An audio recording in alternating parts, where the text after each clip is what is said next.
Hi friends, it's Deanna Wilson again with Our Blooming Catholic Life. And it's been like Christmas here lately. We've been getting pieces of awesomeness from Aunt Mary's estate. So Aunt Mary was my husband's aunt, and she never married. She was a librarian. And that's what we remember most about her, honestly, the librarian part. She had a deep love of books, but she also had a beautiful and gorgeous home and style.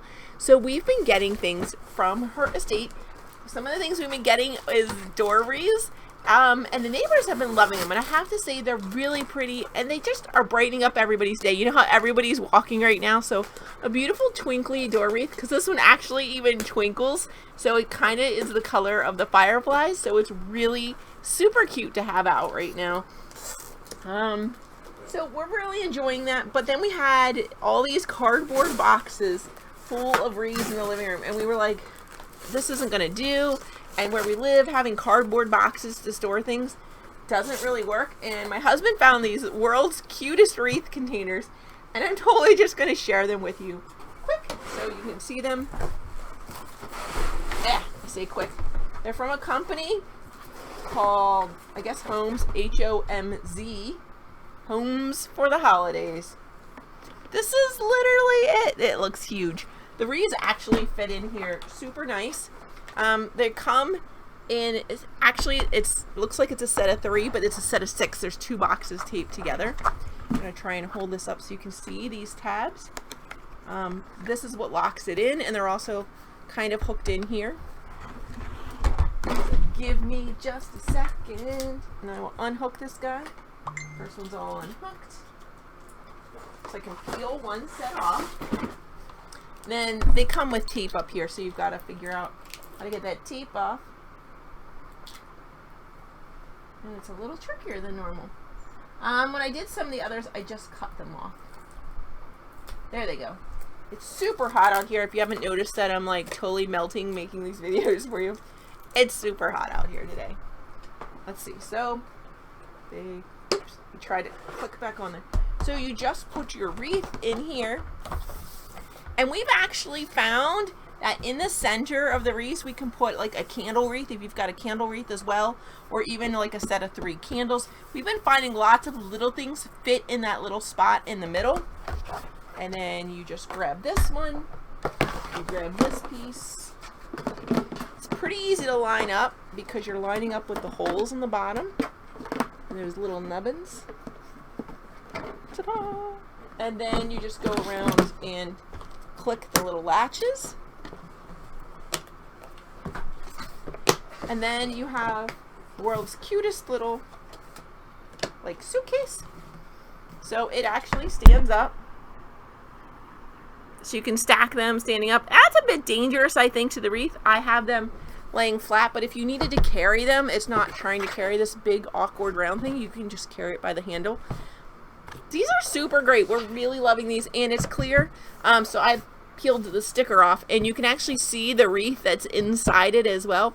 It's got a little bit of like a matte finish out here, so maybe it blocks some UVs. I honestly have no idea, but you can really see in this area, and this area is super clear. You can see in what decorations are in there. I'm sure you could write on it with marker as well, and so you'd have that easy to distinguish it. So we are labeling our wreaths, getting them all stacked up, stored up, and in these containers, honestly, I'm feeling pretty good that I could put them in the garage attic and they'll be super safe. So I'm so excited about those, and I just wanted to share them with you. I'm sure someone else out there has a Christmas wreath storage problem. Although I don't really want to put the Christmas wreaths away. It's only like 2 weeks until Christmas in July. So what project have I picked for this Christmas in July? So for those of you who don't know me, Christmas in July is a holiday we started celebrating. My sister-in-law and her husband, they had twins who were unfortunately born with Zellweger syndrome. Zellweger syndrome is a very cruel thing to have.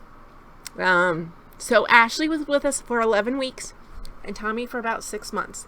And because of the timing, we knew Ashley obviously had missed any chance of that holiday, but Tommy, if we did Christmas in July, he had a chance at having a Christmas. And that just became something that just seemed beautiful and poignant and wonderful for us. And of course we missed having Ashley there, but we still pretended that she was there. She was still there in our hearts. And so we full out had a family Christmas Eve party. Like, we're Marylanders here, so they had shrimp. Like, they thought they had shrimp and oyster stew in July. And I remember going home that night, like, we had Christmas cookies. Friends baked Christmas cookies for us and stuff, so we weren't making everything. And it was just such a great family celebration. I got to read Tommy some Christmas books, like we were talking about Aunt Mary. There are some family Christmas books that we read every year. One is the Polar Express. I also had a lot of Jan Brett books I wanted to read to him, so I got to read him. And that for me was beautiful. We decorated a tree. A local farm here actually donated. They cut down the tree for us, trimmed it, got it all ready.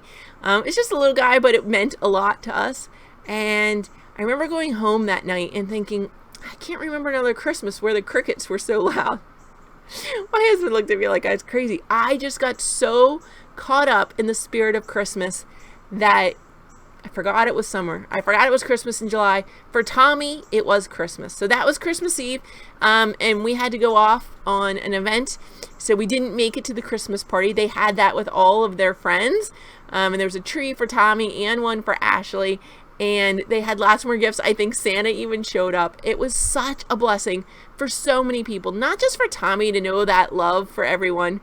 Because he got lots of gifts and spent a lot of time with people. But they were such a gift. Those children were such a gift to us. They really brought people together. It really made you think on the meaning of life, just how you live your life, and spending time with your family and loved ones, right? Your family and friends. Those kids touched so many lives. Tommy and Ashley were wonderful, and they aren't with us anymore. So I like to celebrate Christmas in July still. I am a Franciscan and I'm massively in love with Christmas. But even this memory, it's a beautiful memory for me. And so I thought this year, because we're in the time of COVID and it's super weird, like, what can you collect? You don't want to collect clothes or anything. Like, sometimes I collect preemie hats or something. But that'd be a lot of people touching on them, and I have to wash them and wear gloves, and I don't know how to do that. So what I thought I'd do is something that kind of comes prepackaged.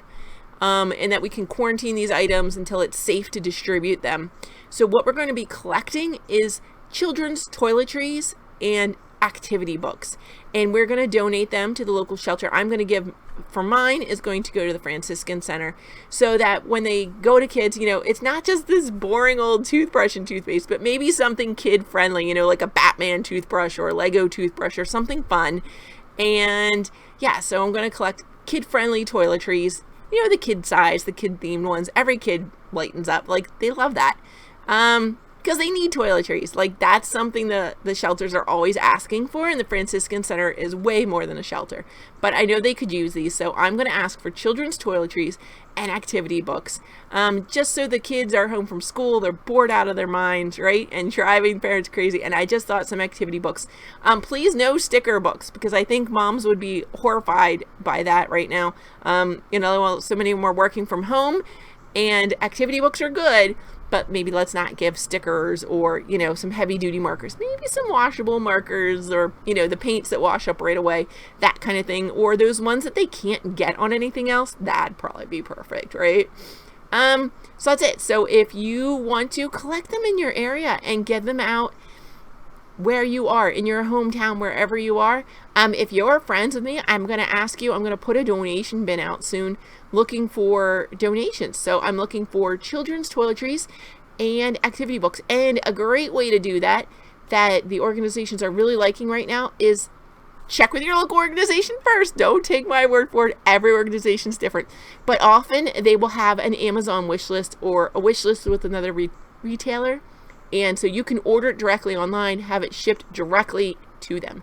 So consider that. Find out if that's something that they're doing right now, if that's how they'd like them to collect their donations. So that's it.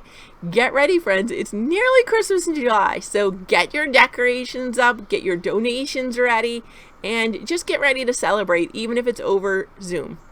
God bless you, friends. Bye.